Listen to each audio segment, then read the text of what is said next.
Finally guys, আজকে আমিও চলে এসেছি উইদাউট ইনভিটেশনে বিয়ে বাড়িতে। আর বিনা নিমন্ত্রণতে বিয়ে বাড়িতে এসেছি। সুন্দর করে সাজুগুজু না করে আসলে তো আমাকে ধরে ফেলবে, তাই না বলো? এই দেখো, আমি এলাহি লুক নিয়ে, একদম এলাহি ভাইব নিয়ে ঢুকছিলাম আর এমন ভাবে সবকিছু দেখাচ্ছিলাম যাতে সবাই ভাবে যে না, আমাকে নেমন্তন্ন করেছে। ভেতরে যেতে না যেতেই দেখো কাদের সাথে দেখা হয়ে গেল।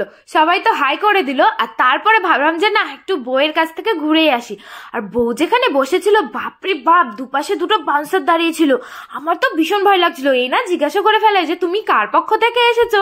আমি কি বলবো গাইস, আমি তো জানিই না। তারপর ওখান থেকে বেরিয়ে গেছি আর বাইরে এসে দেখি প্রচুর ভিড়।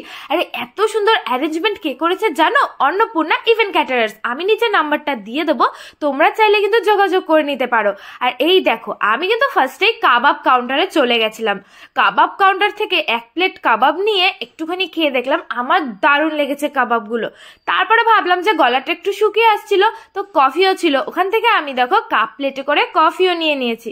তো কফি খাওয়ার পরে মনে হলো আইসক্রিম খাই। তারপরে দেখো আমি কিন্তু দুটো ফ্লেভার মিক্স করে আইসক্রিমও নিয়ে নিয়েছি।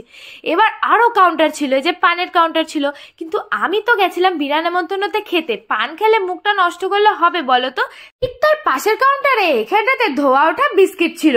আমি তো কোনোদিনও খাইনি, তাই আমি তাড়াতাড়ি করে ধোয়া ওঠা বিস্কিট গুলো নিয়ে নিলাম। দেখো মুখ দিয়ে কি সুন্দর ধোয়া বেরোচ্ছিল। তারপরে চলে এসছি আমি এখানে ঝাঁকানাকা মকটেল কাউন্টারে। এখানে কি সুন্দর ঝাঁকে ঝাঁকে খেলা দেখিয়ে দেখিয়ে মকটেল গুলো মানাচ্ছিল। আর আমাকে একজন ডাকলো, আমি তো ভয় পেয়ে গেছি। তারপরে দেখি না, আমার দুষ্টু মিষ্টি একজন ফলোয়ার্স দেখেছে আমাকে, তো তার সাথে আমি ফটো তুলে নিলাম। আর তারপরে আমাকে দিয়ে দিল যে ধোয়া ওঠা মকটেল। খেতে তো দারুণ লেগেছে। আর এই যে ফুচকার দোকানে যখন যাব, এত ভিড়, বাপরে বাপ, আমি তো ফুচকা খেতেই পারিনি, মানে সবার খাবার এত ভালো লেগেছে।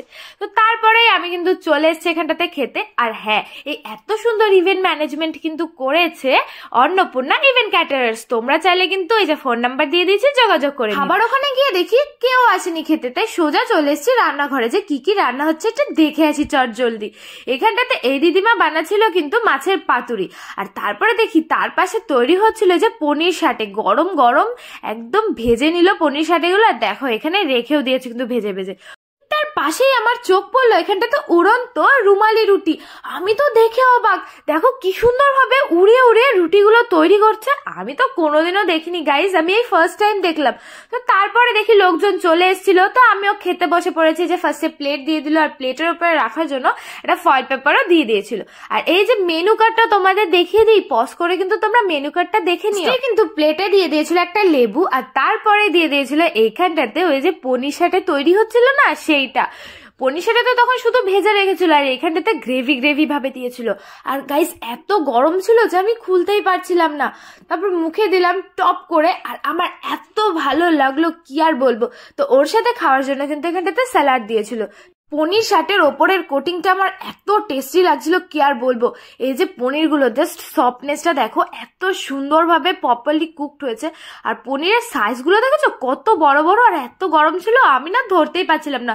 তো পনির শাটে খাওয়ার পরে এখানটাতে যে উড়ন্ত গ্রিন গ্রিন মালি রুটি, আর তার সাথে কিন্তু ডাল মাখানি দিয়ে দিয়েছে। এবার আমি একটুখানি করে রুটিটা ছিললাম, আর এবার এই ডাল মাখানির সাথে একটুখানি মাখিয়ে নিয়ে মুখের মধ্যে চালান করে দিলাম। ওফ, যা টেস্টি না গাইস, সব থেকে বেশি টেস্টি লাগছিল কিন্তু আমার কাছে ডাল মাখানিটা, দারুণ হয়েছিল। তো এই পুরো কমপ্লিট করার পরে চলে এসেছিল কিন্তু স্টিম রাইস। তারপরে দিয়ে দিয়েছিল ডাল, ঝুরি ঝুরি আলু ভাজা, আর তার সাথে ছিল যে লেবু। ওই লেবুর রসটা চিপে নিয়ে ভালো করে ডালটা মাখিয়ে একটু আলু ভাজা দিয়ে মুখের মধ্যে চালান করে দিয়েছি। যে কি স্বাদ! তোমরাই জানো যে ডাল ভাত আলু ভাজা আর তার সাথে একটু লেবু চিপলে যে কি দারুণ টেস্ট লাগে। তো ওই খেতে না খেতেই তো এখানটাতে দিয়ে দিয়েছিল ওই যে পাতুরিগুলো ভাজছিল না, ওই পাতুরিগুলো। এটা ছিল কিন্তু কাতলার পাতুরি, আর এত গরম ছিল আমি তো খুলতেই পারছিলাম না। আমি তো ভেটকি পাতুরি খেয়েছি, কিন্তু কাতলা পাতুরি প্রথমবার ট্রাই করবো, দেখি কেমন টেস্ট লাগে। তো মুখের মধ্যে ফার্স্ট বাইট দিয়ে দিলাম। দেওয়ার সাথে সাথে বুঝলাম যে হ্যাঁ, শুধু ভেটকি পাতুরি খেলে হবে, কাতলা মাছ দিয়েও যে পাতুরি করা যায় আমি কিন্তু এটা জানতাম না। আমার না দারুণ লেগেছে। তোমরাও একদিন কিন্তু ট্রাই করতে পারো এই কাতলা পাতুরি, দারুণ টেস্টি হয়েছে। আর তারপরে চলে এসেছিল যে বাদশাহী পোলাও, আর তার সাথে আজকে সোস্ট আপার মাটন। আর মাটনের পিসগুলো দেখেছো, এই যে খোলার সাথে সাথে এটা জাস্ট ঝরে পড়ে গেল, মানে এতটা সফট ছিল।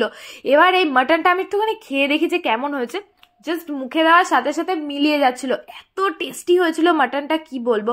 তো আমি একটুখানি পোলাওটাও খেয়ে দেখি যে পোলাওটা কিরকম হয়েছে, তারপরে একটুখানি মাটনটা নিলাম। আর এই যে এইটা পুরো চর্বিযুক্তওয়ালা পিস পড়েছিল, দেখো তোমরা আমি যখন ছিলাম এতটা নরম ছিল।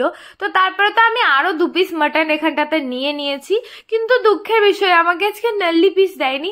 যাই হোক, আমি এই সফট মাটন খেয়ে আজকে কাটিয়ে দিয়েছি। তো মাটনটা তো আমার কাছে লাজবাব লেগেছিল। তারপরে আমি প্রথমবার ট্রাই করলাম এই যে আলু বোখরা দিয়ে চাটনি, আমার কাছে চাটনিটাও দারুণ লেগেছিল। তো পাঁপড় দিয়ে চাটনি কমপ্লিট করার পরে এখানটাতে চলে এসেছিল কিন্তু কেশরী ভোগ, যেটা অসাধারণ ছিল। এই মিষ্টিটা কি বলবো, তোমরা জানোই যে আমার এরকম কেশরী ভোগ, লট চমচম এই মিষ্টিগুলোই বেশি খেতে ভালো লাগে। তো তারপরে এখানটাতে ছিল একটা রসগোল্লা, তো সেই রসগোল্লাটা টপ করে খেয়ে নিলাম। আর তারপরে দেখো এত ভিড়, পুরো একদম 1000 লোকের অ্যারেঞ্জমেন্ট ছিল। আর তোমরা যদি এরকম এত সুন্দর খাবার দাবার পেতে চাও, এরকম এত সুন্দর ডেকোরেশন পেতে চাও, তাহলে কিন্তু অবশ্যই অন্নপূর্ণা ক্যাটারার্সের সাথে যোগাযোগ করতে হবে। আমি তো বাইরে বেরিয়ে অবাক, এখানটাতে এসে দেখি ফাংশন চলছে, আমি তো ওয়েটটা করতে পেরে দাঁড়িয়ে দাঁড়িয়ে নিজেও গান করছিলাম। আমার তো দারুণ লেগেছে যে বিনা ইনভিটেশনে এসে। না সরি গাইজ, আমি এসেছিলাম আজকে একটা ক্যাটারিং প্রমোশনে। তো চলো যার ইভেন্ট তার সাথে কিছু কথা বলা যায়। তোমাদের সাথে কেউ যদি যোগাযোগ করতে চায় কিভাবে যোগাযোগ করবে? আমাদের ফোন নাম্বারে যোগাযোগ করলেই হবে। কি ফুল কন্ট্যাক্ট নাও? হ্যাঁ, আমাদের ফুল ইভেন্টের কাজ সার্ভিস। আচ্ছা, ফোন নাম্বারটা বলে দাও তো একটু। 7001247618। আচ্ছা, তোমাদের কি শুধু এই নদিয়া জেলাতে হয় না এর বাইরেও হয়? না, total all over West Bengal, তাই তো? বলো ইন্ডিয়াতে সার্ভিস আমরা দিয়ে থাকি। তো গাইস, তোমরা নিজের মুখেই তো শুনে নিলে। আর হ্যাঁ, আজকের ভিডিওটা তোমাদের কেমন লাগলো অবশ্যই কমেন্ট করে জানাবে, ভালো লাগলে লাইক শেয়ার করে দেবে, আর আমার পেজটা ফলো করে দেবে। দেখা হচ্ছে নেক্সট ভিডিও। Bye bye.